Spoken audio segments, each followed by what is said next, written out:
we might be beginning to have sex and then maybe I have an emotion come up and, you know, maybe there's like tears or there's suddenly closure and resistance, or maybe you're doing something and you spank me or you try something and it's just like, oh, that didn't feel good, or you accidentally pull my hair and it turns into something where my body, and you're trying to do things but you're feeling my body close and I'm not open anymore, and now it's like this isn't working and it was working and what the fuck and what do we do now? And like that's so fucking normal.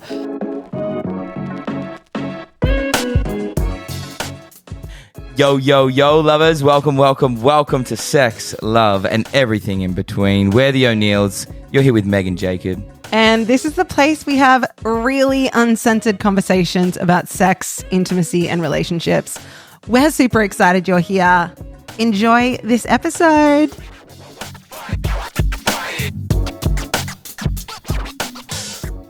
Oh, welcome. Are we going with that? Sponsored by Bucci. Sponsored by Bucci Kombucha. Not really, but Bucci, we'd be up for it. Jason Trace, we would be so down. So down. Give us that affiliate link. We don't even have to be sponsored. No. I would shout Bucci out forever and always. I was drinking, I saw in some of the snippets of last episode, I was drinking kombucha. And if you're going to drink kombucha, you're not drinking kombucha unless it's Bucci Kombucha. Yes. That's the for trick. Those in Queensland, Australia. I don't know if they sell anywhere else. And if you don't have access to it, then move somewhere you do. Fun fact, Jacob used to work for the company like years ago, and then we got so obsessed with, we already loved Bucci before that. Yeah. But we got so obsessed with it that then we bought a did I consult you or did I just do that? I think you just went and did it. I was happy with it. But what's it called? It's called a kegerator. We bought a kegerator, so we had kombucha on tap at our house. We still have the kegerator. We just haven't bought the full kegs in a while. We've got Booch coming on, because the wedding for Sam and Yana, I'm taking it with us. Oh, cool. Yeah, so I'm taking it with us and I've ordered them some Bucci. So, fun. Okay, so we're going to be back stocked up. But people would come to our house, especially when we lived at our place. We'd always have visitors who would be like, Bucci, would you like some kombucha? We've got it on tap. People just thought it was the weirdest thing. I wouldn't say, when people make rational decisions and look at like 5-year plans, I don't think we've done that too well. We're getting better at it, guys. We do a weekly money meeting now. We are so much better at managing our money and maybe thinking about like, do we really need that? And I also love to live. And the answer is always yes. Yeah, and I also love to think, well, fuck it. I'm going to go down in a blaze of glory surrounded by saunas, ice baths, hot tubs, kegerator systems. Going to have a cool room for a fridge. Oh. The whole garage will become a bulk storage. Love it. Because I love to buy in bulk. But I think we were talking about this last episode. One of our values is quality food. And that do you know that was actually something I was worried about? Because when I was open to love 10 years ago, when I was, we hadn't quite met yet. Mm-hmm. And I knew I was open to a relationship. I was what I called plant-based, technically vegan.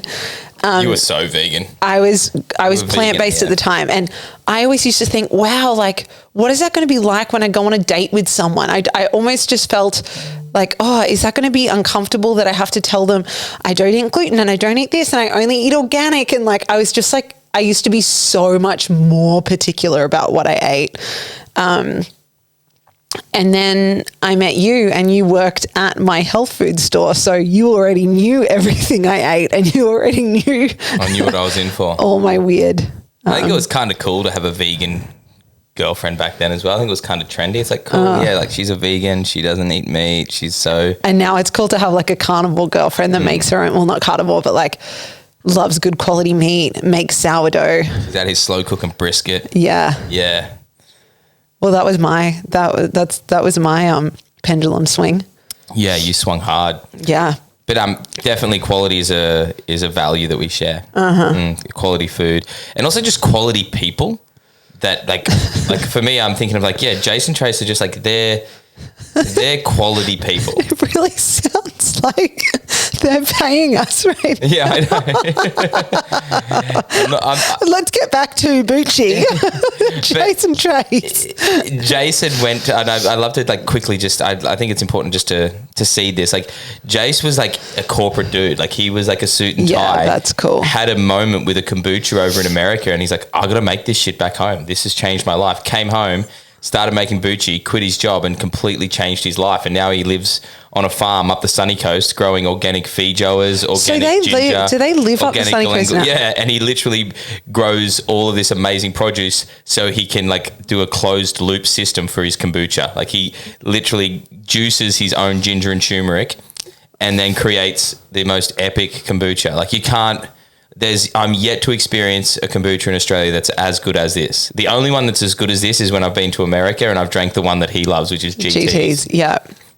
I bought their feijoa jam at the markets the other day. Quality. Oh my gosh, incredible. Yeah. Fire cider, quality. They made this fermented mango mousse. It's unlike anything I've ever tasted. Like he's an actual wizard. And if you see him, he's normally wearing his little wizard hat and he's just got this like childlike energy about him, but he's so devoted to his vision and just quality, man. Like when people are, that's what I love about this company and that's why I loved working for them and why I love shouting them out. And like a big thing of the Gathering of Men too is I take the big keg system out and we set up and we have like bucci on the last day and everyone like has this fresh kombucha after, we only drink water and tea sort of throughout the 3 or 4 days. And at the end we crack kombucha and coconut water and just love being able to introduce people to quality products. Sign up via my link for... Sign up to my cause. But I don't know. It's fun. I don't know when someone's passionate about something and then you get to experience the product that is the result of their passion. It's hard not to be a spokesperson for it. Yes, I also think, and I need to adjust and oh God. Big mama. I always get nervous now that we're like fully on YouTube. We're on YouTube. Like the whole thing, I'm like, I'm pretty sure I've flashed in and some of these episodes. And you are wearing underwear today. I'm wearing underwear today, but I don't usually wear underwear. Yeah. So guys, just keep an eye out. Watch the YouTube and maybe if you ever see me switching positions, you might get a glimpse.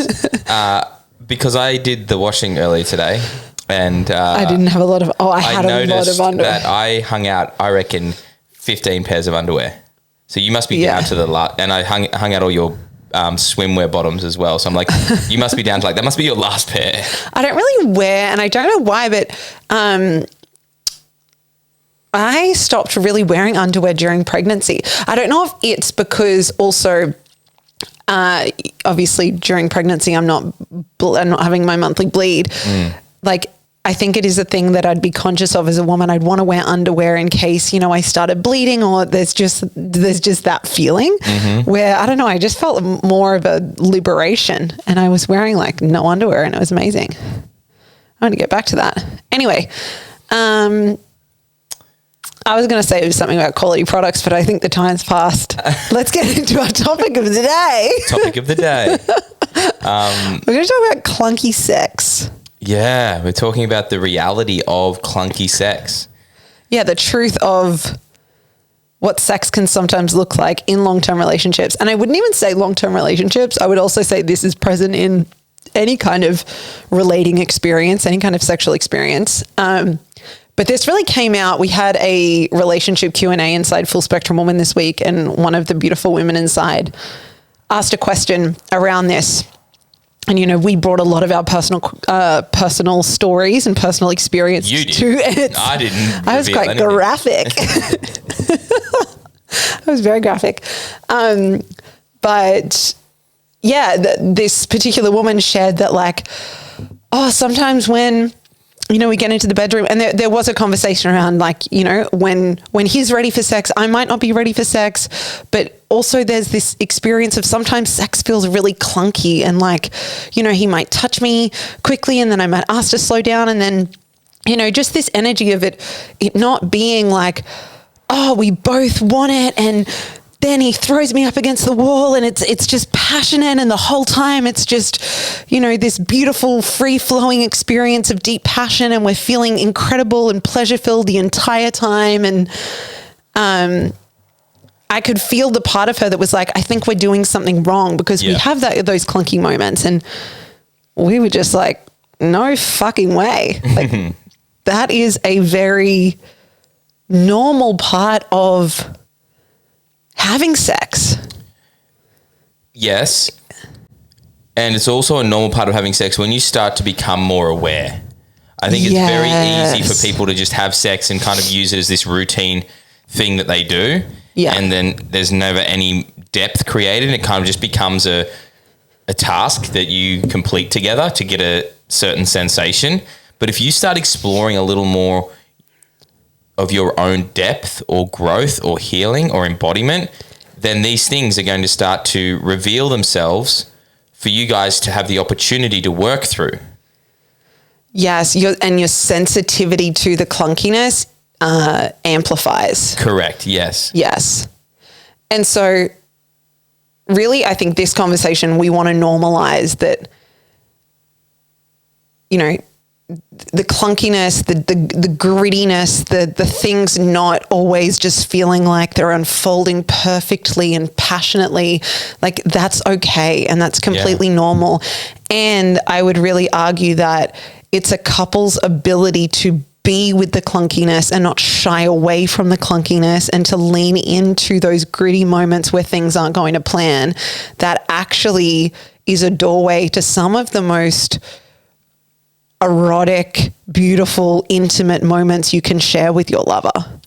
That's a doorway to even deeper intimacy, deeper pleasure, deeper orgasms together. It almost opens this trapdoor that you both fall into at the same time, and you're just free falling in the richness of like desire. That's what I imagine. That's what it felt like that day. I felt like I was really like, I felt myself feeling a little vulnerable sharing what I was sharing. And then when I shared it, it almost felt like this doorway opened, and we both sort of stumbled through it. And then all of a sudden my senses were alive. The feeling was there, and there was this energy swirling. And then all of a sudden we're like consumed by and I was like, whoa, all right. But before that, I didn't think we were going to get there. I wasn't sure. I was like, oh, we've fucked this up again. Fuck. Oh, shit. Really? Like, there's a part of me that's like, really? Is this what I thought I thought this was going to be easy. I thought this was going to just happen the way it was meant to happen. And I was going to get out of this, get out of having to do this thing. When you say get out of having to do this thing, you mean like be with the clunky part. With the clunkiness. Yeah, I thought this was just going to be like a smooth entry, easy, but you know. And whenever I want it to be easy, that's when I'm realizing I don't actually want to connect. I'm just wanting to get somewhere. Yes. And so Jacob's talking about a very clunky, started off very clunky, the sexual experience we had then it got the other night. Very, very carnal. Carnal, is that the right word? Or is that a bit carnal desires? Is that? I think carnal desires. I don't know if you can, I don't know. It got very carnivorous. No, let's get back on track. That was silly. Anyway, where was I? We had a clunky experience the other day. Yes, we had a clunky experience. I was going to ask you, should we go into detail? But I think we should. Yeah. Yes. I think this, like, if we tell the story, then the little nuggets of gold will start to reveal themselves. So you've been away a lot. I've been wanting more sex than we've been having. Yes. I've been really, craving more sex. And that's been a conversation, we've been having and I've been bringing forth. And then you were home and, we had, because this happened Sunday night, didn't it? After a beautiful day together. Correct. Yeah. So we just had something I know about myself and, you know about me is that something that really opens me and supports us to have epic sex together is when we've spent quality time together. Yes. And we've spent time and I'm feeling like my cup really full of you and you just like penetrated me with your attention and presence for hours. Like that turns me on. Like, yes, there's certain things that you can do. Other smaller things that you can do that turn me on, but like quality time is just everything, like everything. And so we just had like the most magnificent day together, just like, yeah, I felt so full. So it just naturally felt like, we woke up, we went for a bike ride, we went around to Burleigh, we went and had breakfast together, then we went and bought the dress you're wearing, we bought clothes, and then you're like, oh, I like clothes. I know, you bought me two dresses. You're like, oh, I like this. I know. I always feel so good after I buy something. And because this is just like a nice, fun, tight dress, and then I bought another dress. And and then we went and hung out on the point. We just laid down and read our books and just spent time together. And you were wearing your cap backwards, and that really turned me on. Then we rode back and we hung out and I went and got some food for lunch. We hung out on the couch. We just did a lot of things. It wasn't that we were doing anything massive, but we were doing things together. Yes. And that's why quality time doesn't mean that you want to go to the south of France and spend time. It doesn't need to be this big grand thing. It literally is quality time. Hey, can we spend the day together just doing things that we love? I'm sorry. I know. Can you smell that? Django has like so let it rip so bad. It's sickening. It's making my eyes water. It's vile. It's so vile. I can't. It's like, it's I just like tasted it. But I want to keep going. Let's keep going. This is part of it. It's an attack on the senses. But I just really want to speak because I remember you saying something you were like, oh, it's not that you're like, oh, I thought I needed sex, but what I really just needed was quality time. And then then I need sex. But the thing is it's the quality time. It's that connection that leads to this kind of sex that we both really, really crave. Yes, definitely. Yeah. And I was making, in some of our conversations recently, I had been making it about like the act of sex, where on Sunday, and I realize this consistently. Yeah. But that, it's actually just feeling our togetherness and feeling, that there's nowhere else you need to be, and we're together. Like that's so. It's one thing if you're a man to be able to hold the awareness of all the things that are going on, but there's going to be a point where that's one way of looking at life. But then eventually, like if you're going to spend time with your partner and really fill her cup with quality time, you need to take the awareness from my vision, my family, my friends, humanity, everything. You need to go and be like, I'm experiencing life through this moment with you and nothing else. Yeah. And that is kind of like, the feeling that I have, or that the feeling I assume you're wanting is you're the only, in a room full of people, you're the only one I see. In a room full of everything, like nothing, your phone, your business, like anything, you're choosing me. Yeah. And that's, as someone, you have such a huge vision, and I'm such a cheerleader, and I'm so supportive of you being out there in the world, bringing your vision to life. And I understand that means you being away sometimes, and you working really hard, and you being in the work. But deep down, I really crave those moments where deep down, I'm more important than the vision, baby. And it's balance, right? It's not one or the other. It's both. Yes. And if you don't, if you don't factor that in, like I hadn't been, something's going to start to wobble. Something's going to start to cause tension. And that was, you were speaking into what you needed, and not only what you needed, but what our relationship needed to feel truly satisfied. Yes. And so we spent this beautiful day together, and it just felt like, we both just felt, even though we weren't really talking about it, it's just like, we always know sex unfolds so beautifully from that place. It just like so naturally, it's not forced. It's not something we have to have conversations about. It's just like, we've spent the day together. Of course, it's just going to naturally unfold into, wanting to explore each other's bodies. Getting to that stage of pregnancy where I get puffed from talking a lot.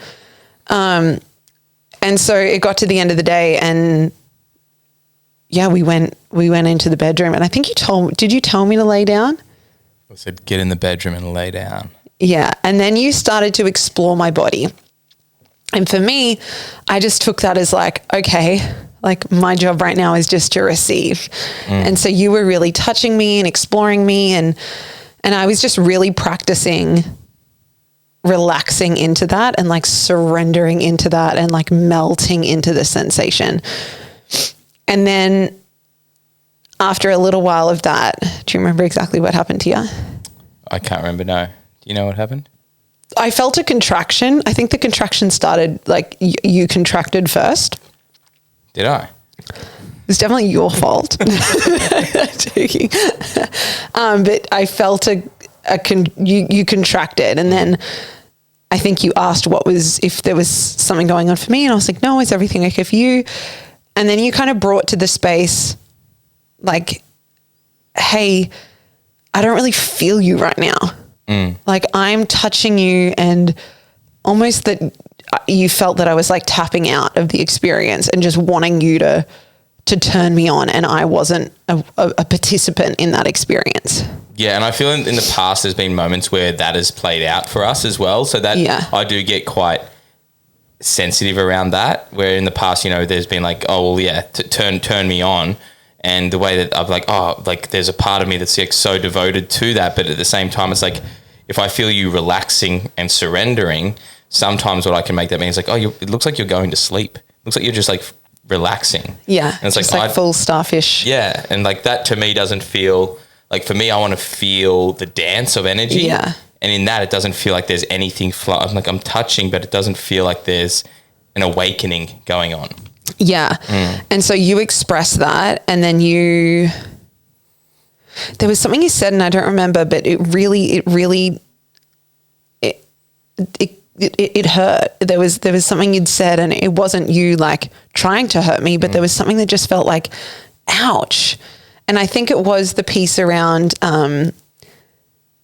not being not feeling my, are you going to say something? Yeah, I think I'm trying. This is what I feel like I remember saying around it wasn't the exact words. It was almost like, well, you're the one that says that you want sex, but then when we're here, it's like you don't.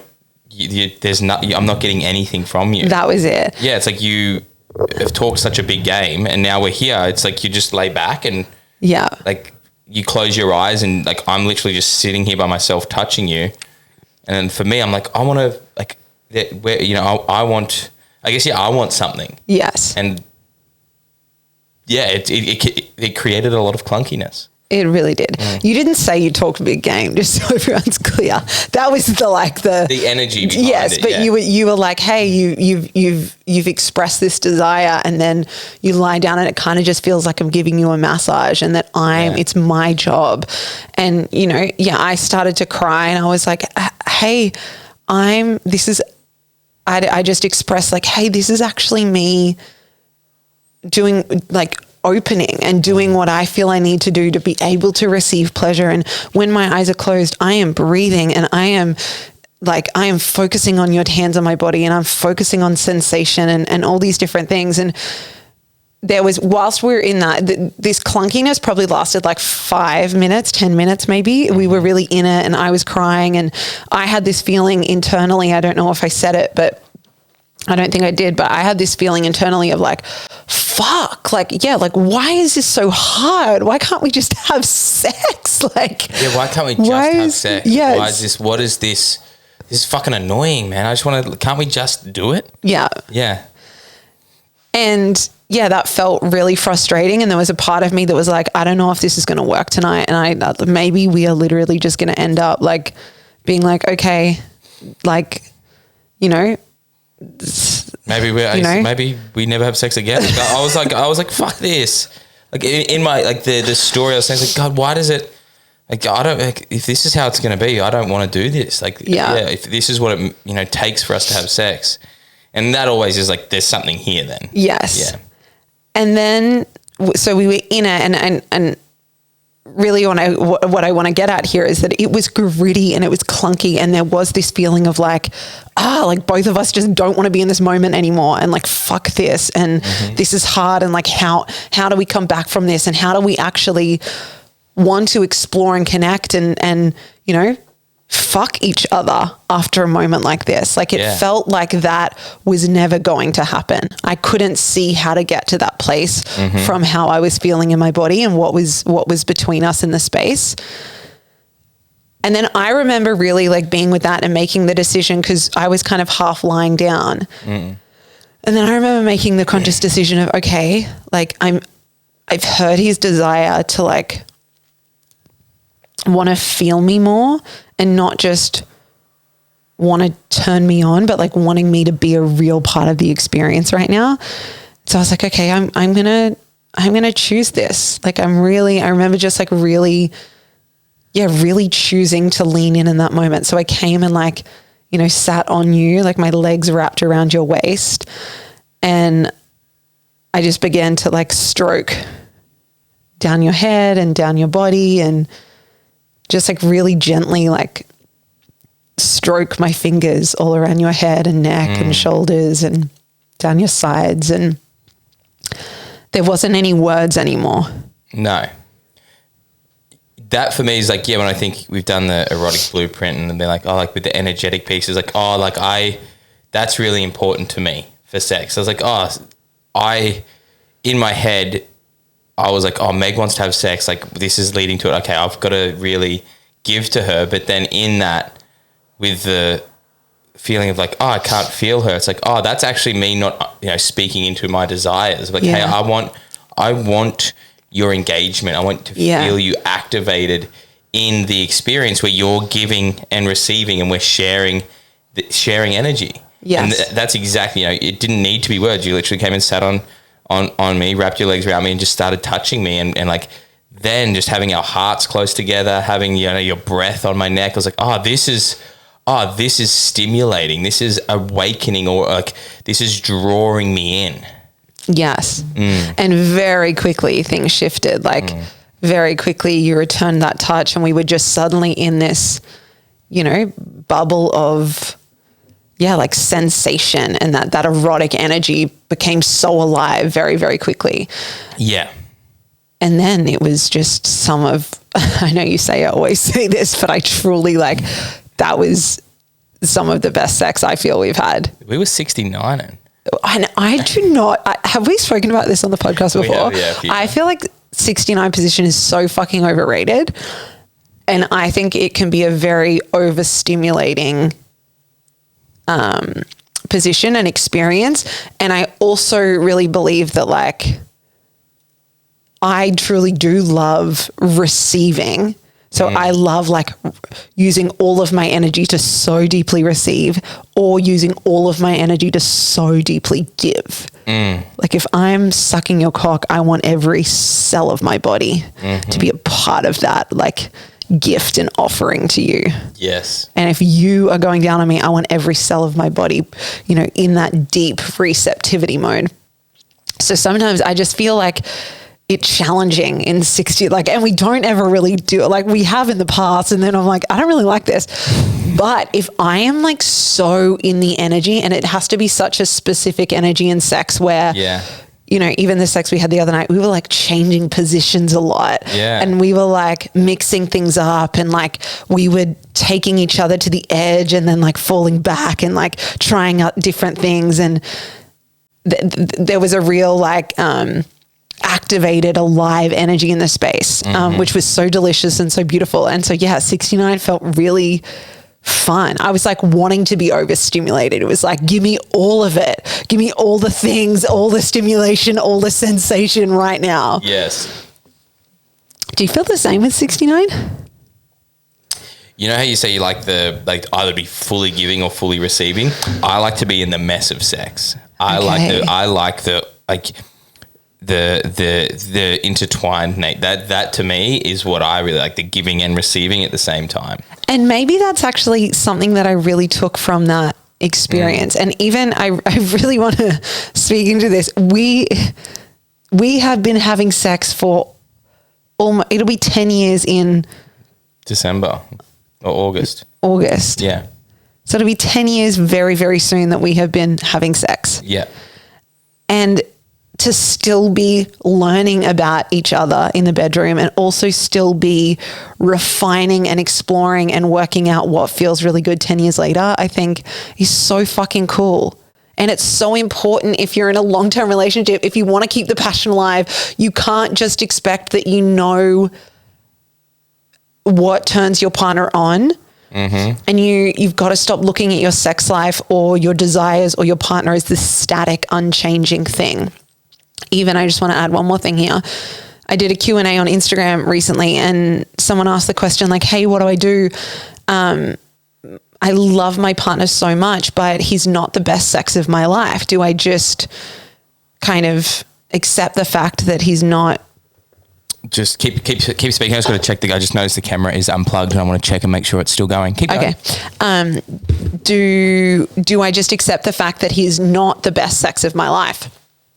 And I was like, no, he can still be the best sex of your life. Like, why are you believing that that's just like what you're experiencing now is what it's ever going to be? Like, you can bring your desires forth and trusting that no matter what you're experiencing right now in your sex life, sex and intimacy is something like anything that you can build skills for, and you can bring tools in and you can get better at it as an individual and as a couple. Like if you actually intentionally invest your time and energy and sometimes resources into your sex life, of course it's going to get better. So this idea that, I've just got to like be satisfied with what I have and like this is it. No fucking way. Like no fucking way. 100%. And it is something that, we have to bring curiosity to. So yeah, I just love the fact that, 10 years in and I'm like, oh yeah, I worked out on Sunday that actually maybe I do love that push and pull and that like not just deeply receiving and not just deeply giving. Like there is that like, beautiful exchange of energy in that way and that more like aliveness. Yeah. And that's just another flavor, right? It's yes. like, and that I was like, oh, that's what I'm enjoying. And it doesn't mean that the other ways of having sex is wrong and we can't do that. It's just like, oh, that's what's really feeding me right now. And that doesn't mean I'm not going to evolve, change or choose something different in the future or have both as part of our repertoire. Yeah. So I think coming back to the clunky beginning of that sexual experience, and that is not the only clunky sexual experience we've ever had. No. We have had many, many, many, many, many.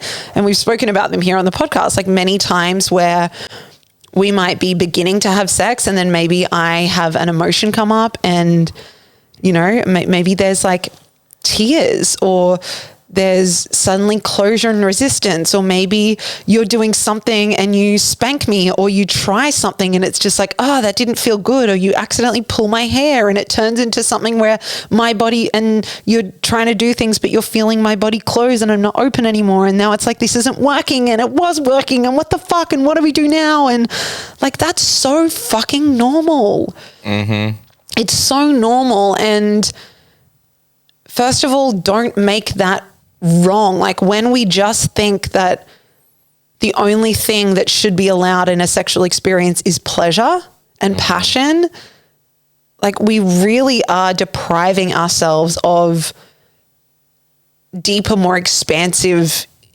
experiences together as a couple and experiences of intimacy, experiences of orgasm. I even feel this as a woman. When I just used to see sex and orgasm as like, okay, I'm only allowed to feel pleasure here, I was limited in what I was able to experience. But as soon as I was like, I'm going to allow sex, I'm going to allow myself to be fully, like all of me to be here. If I want to cry, if I want to make primal noises, if I need to be like, bring my frustration and my closure, if I need to bring any flavor of me here, I'm going to. That expanded my sex life like nothing else.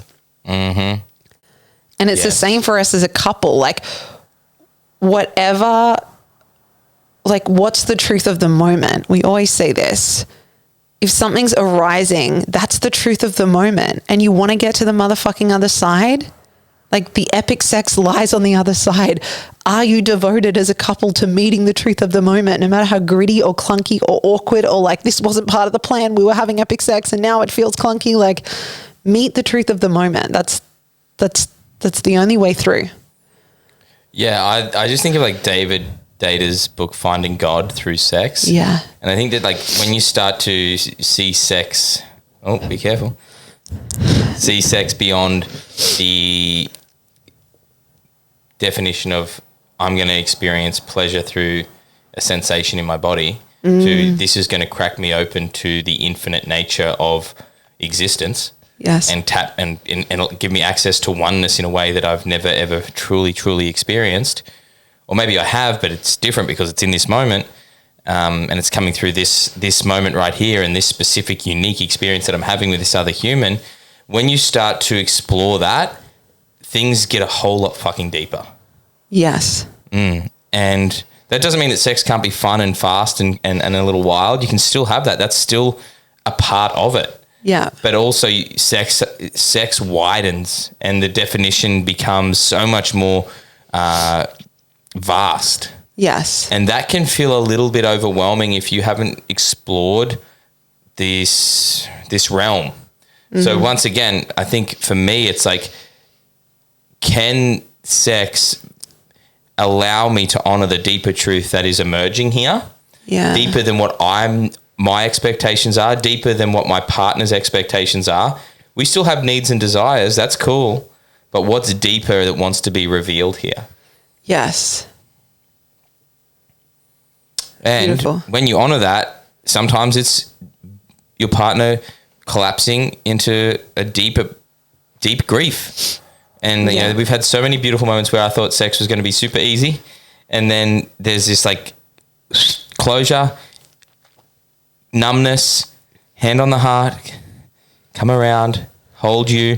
And then all of a sudden there's this like grief moving through you, which is like, oh, that's what sex is right now. It's giving us access to this deeper feeling and allowing you to feel safe to, like we become the like artists, we become practitioners of like, you know, honoring the deeper truth. And that for me is like amazing. But then there's also the part of, you know, the practitioner or the awareness piece is like when you go to have like the wild, fun, quickie in the middle of the day, it doesn't need to be this deep emotional experience. You don't need to take it down and make it into this massive thing. It's like sometimes we're animals and we want to fuck. And that's cool as well. So I've witnessed people that get too into the deep and spiritual and it's got to be this and it's got to give us access to oneness. And it's like sometimes I want to bend you over and fuck you on the, you know, on the countertop in the kitchen. And then I want to cook eggs and have coffee and go work. It's like cool. Like it gets to be all of it. That's what I think. It's like, it's not one or the other. And I think honoring the clunky and honoring the moments of sex that are really calling for your attention. Yes. Is a doorway, especially as a woman, is a doorway to being able to enjoy the more animalistic, wild, quickie kind of sex. Totally. Because as a woman, and we always talk about this, like the channel between our hearts, you know, when that gets blocked or clogged, I know you don't like that word, but when the channel between our hearts gets blocked with like unspoken desires and unmet expectations and, you know, resentment and all of these different things, there is no hiding from that when we step into the bedroom. When we lean into physical intimacy, suddenly, especially for women, as we're so sensitive and our heart is the doorway to our pussy, we can't just turn that off. We can't just ignore that resentment. Or if we do, it can create trauma in our body and deepen closure and actually, you know, create a pussy space that becomes so numb because we're not listening and we're not honoring what is being asked of us. And so it's really important to be able to,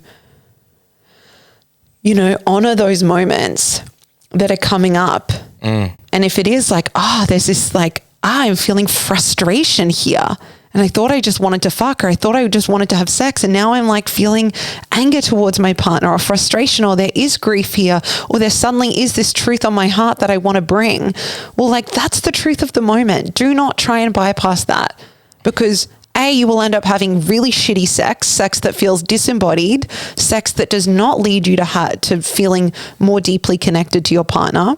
Mm-hmm. Which again, both men and women desire. But for women, I work with a lot of women. That is a lot of the time. Yes, we want an orgasm. Yes, we want to experience pleasure, but we also really deeply want physical intimacy because of the deep emotional connection we feel when we're, co-creating that experience with our lover.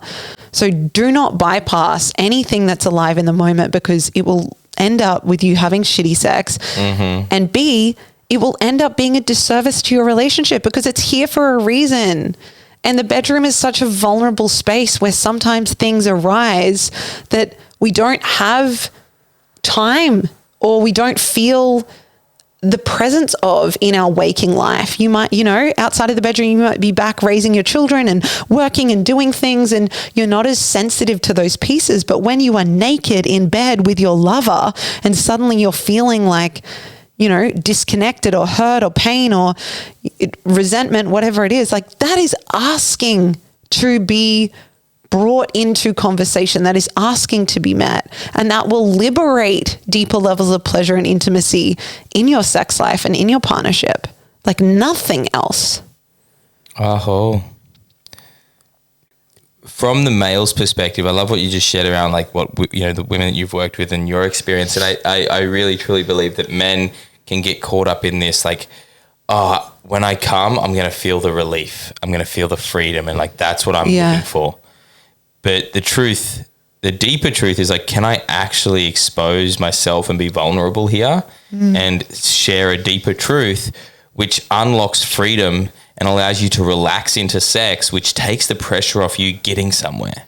Yeah. So this is the thing, like, men have, I'll generalize, men can at times look at sex as a way to access relief. Yes. Access this little mini moment of freedom, like, oh. And then for a moment they get that relief. Yeah.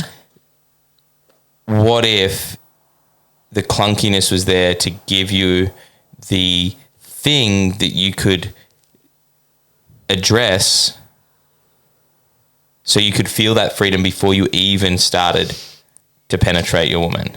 Yes. So you're not like rushing or gripping for the orgasm or the ejaculation to experience that freedom. So what if you had relaxed into relief, like this relief, this feeling of relief through, like, liberating the truth, the deeper truth, and then you're relaxed, and what kind of fuck do you have in you then? What kind of sex do you have in you when you're not fucking from it? I need this so I feel relaxed, or I feel relief, when you can actually, like, fuck, and actually, like, rather than just, like, jackhammer, you can actually move your hips in a more,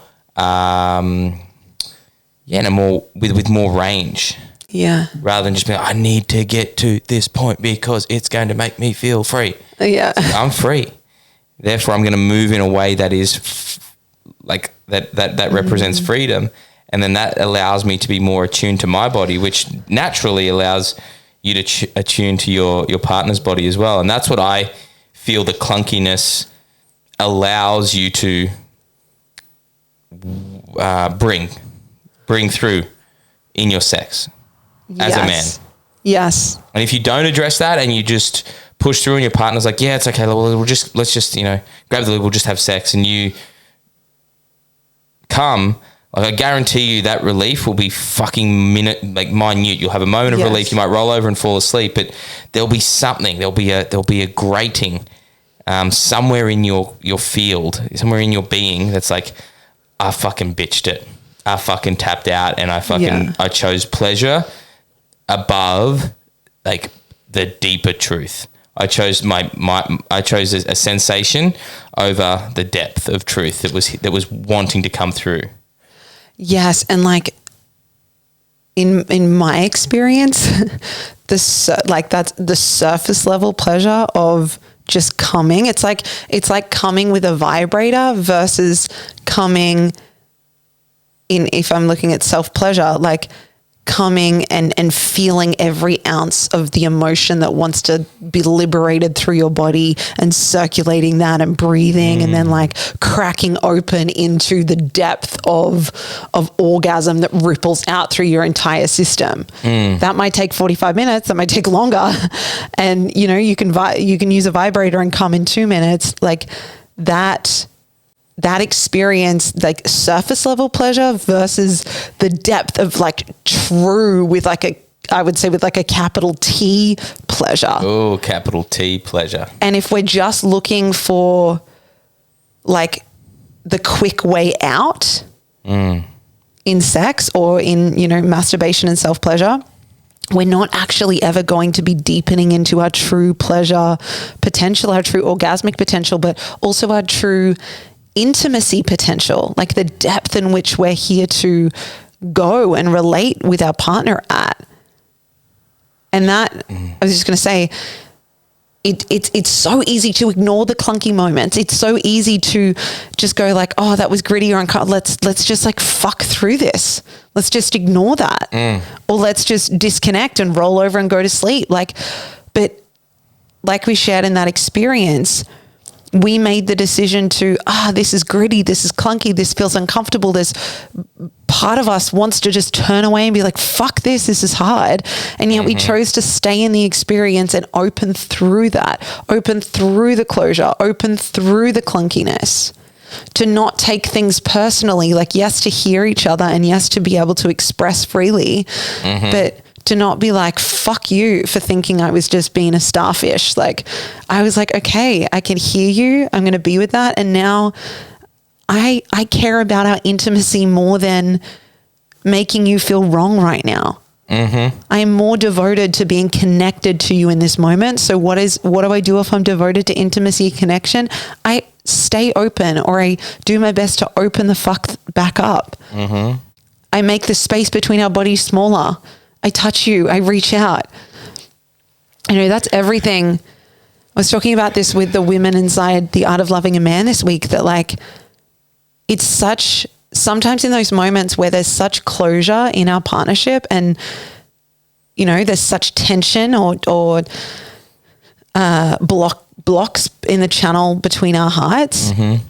Sometimes it can be as simple, like what can change and shift the trajectory of a moment is simply like, maybe you're lying in bed at night and you've rolled over, is just like rolling your body back towards your partner, or walking back into the room you've just stormed out of, or moving from one side of the kitchen bench to closer to your partner, is holding their hand. Like the posture of our body, like moving beyond the part of us that wants to go like, I just don't want to be fucking near him right now. I don't want to give him my heart. I want to withhold all of my love. Like devotion to love in those moments looks like, you know, can I bring my body back into the space? Can I physically open to him? Yeah. Can I be present with what's here and not choose to opt out? And I think that's like just the same for men. Like I know a lot of men are like, we'll just try again tomorrow. Yeah. Or I'll just let it cool down, or I just need to cool off. And it's like, do you need to cool off, or are you trying to sweep this under the rug? And you're trying to like push it to the side, and then you sort of forget about it. Then you come back in sheepishly and you're like, is the coast clear? Can we like be friends again? It's like, that's lazy. And I get it if you're like, this is, you know, I say that with judgment, but the deeper truth is, I say that like, it's fucking lazy. Like, and I say that because I'm doing it and I know the you know, how much courage it takes. And I'm like, don't be fucking lazy. But I also want to honor that it's like, this is our safety mechanisms kicking in. This is what our nervous system's like, fuck, this isn't safe. I'm going to go and find a place that is safe and not have to face off with this thing that may actually completely dissolve an identity that I had. That I'm always right and she's always wrong, or I'm always wrong and she's always right. We get stuck in this victim mindset. Yeah. And the way that I see it is like, we have an opportunity. We have an opportunity to lean back in, and it might take 5 minutes. You might have to come back and be like, hey, I'm staying with this. Yeah. Might be you go out and get a drink of water. It might be you roll over, and then it's like, oh fuck, I'm going to roll back over. I'm going to start there. I don't need to have all the answers right now, but I know that I'm willing. And that, I really love that piece, because if we go back to the clunky start to the sex we had, I didn't know coming and sitting on your lap and beginning to stroke you was going to lead to epic fucking sex. I just knew it was Best sex we've ever had, apparently. Best sex we've ever had. The best 69 of my life. But I didn't know that was going to lead to that. I just knew it was the next step. Yes. I just knew that was the truth of the moment. Mm-hmm. And so, yeah, sometimes we don't know in a gritty, clunky moment. This can be in sex. This can be just in a moment of tension in our relationship. We don't know how it's going to unfold or how we're going to get through. And I said that earlier, like in that moment when we're having the clunky sex, it was like, this feels fucking hard and we don't want to be here. And like, fuck, like why is this always so hard? Like, it just felt like, how do we get out of this? We just had a great day. We were meant to just be able to fuck really easily. Like, I thought we'd done all the right things. Yes. Like, why is this happening? And so in those moments, sometimes the air can feel so heavy and it can feel so tense and it can feel so gritty that you're like, how do I get out of this? How do we find our way out? Yeah. You're not meant to know. Like, it's moment by moment. The only thing that you can do is practice. How do I open myself back up to this human in front of me? Yes. Do I turn back over? Can I take a big breath? Can I release the walls I've got around my heart?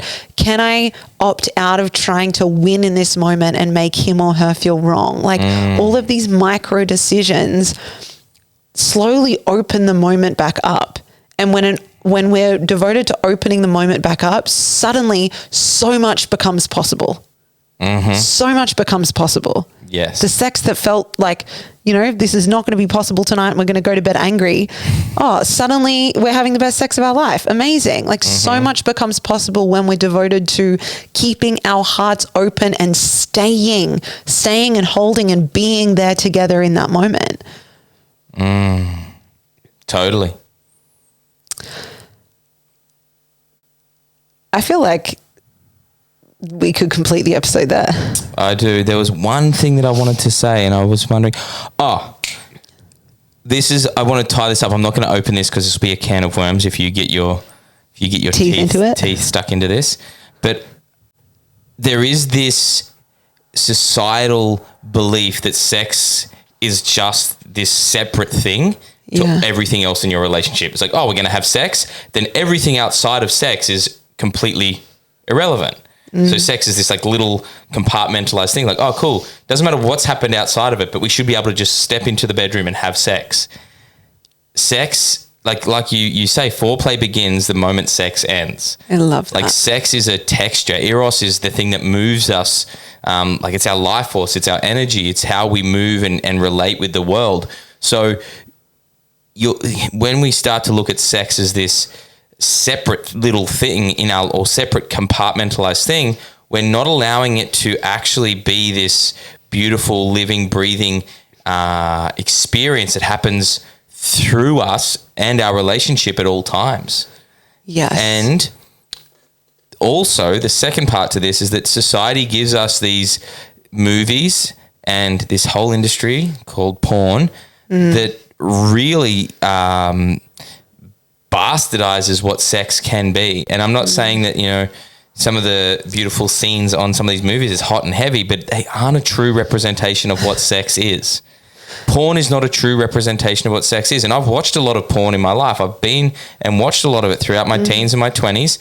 And I was like, got this idea that sex just, you can just fuck like that. And it's like, happens all in 5 minutes. You can do all this different stuff and then boom. And then it's like, it's compartmentalized and put in this little box. And you've got that look in your eye, like, let me talk about it. Let me have at this. But realistically, like there's those two, like that societal narrative pushed through the movies and through the porn industry feeds this idea that sex is just a separate thing, not this thing that moves through us in our relationship at all times. Yes. And I'll close up with this, that all of that porn, movies, this misrepresentation, because that's what it is, Yes. misrepresentation of the totality of what sex and intimacy truly is, can leave a lot of couples, and I especially see this for women, can leave a lot of women feeling like there's something wrong. Yeah. Just like when we had this conversation with this woman in Full Spectrum Woman, there was an energy of, I just feel like we should be able to get into the bedroom and be really passionate. And I feel like this energy is still coming up and we're like doing something wrong. And it's like, no, that's life. That's relating. Yep. And that is sex. Like sex, literally, like I said before, when you're naked beside someone and especially when you're not just like wanting to be physically penetrated, when you actually want to feel each other's hearts, you can't ignore anything. You are going to be faced with anything that needs to be met and alchemized in your union to be able to physically connect and to be able to fuck. And that can be clunky and gritty and, take time. And I just don't want couples to ever feel like, because things like, yes, I truly believe, this is what I'll end with, I truly believe sex can get better and better and better and better and better the longer you're with someone. I feel that in our relationship. 100%. It's better and better and better and better. But it's only because we are willing to be with the clunky. We are willing to be with the gritty. We are willing to meet every fucking thing that shows up in our life and in our intimacy. And when we get into the bedroom, we meet it and we don't shy away from it. And we lean the fuck in. Yeah, we do. We're not holding this expectation of like, oh, the sex can get better, but that means that we always just have to be so in love and always want to fuck each other and always just like, as soon as we're naked, just be ready to be penetrated and like ready. No, that's not the truth. That is not the truth. And epic sex, epic orgasms, epic intimacy comes through devotion to being with all that is. That's not always pretty. Amen. Anything else?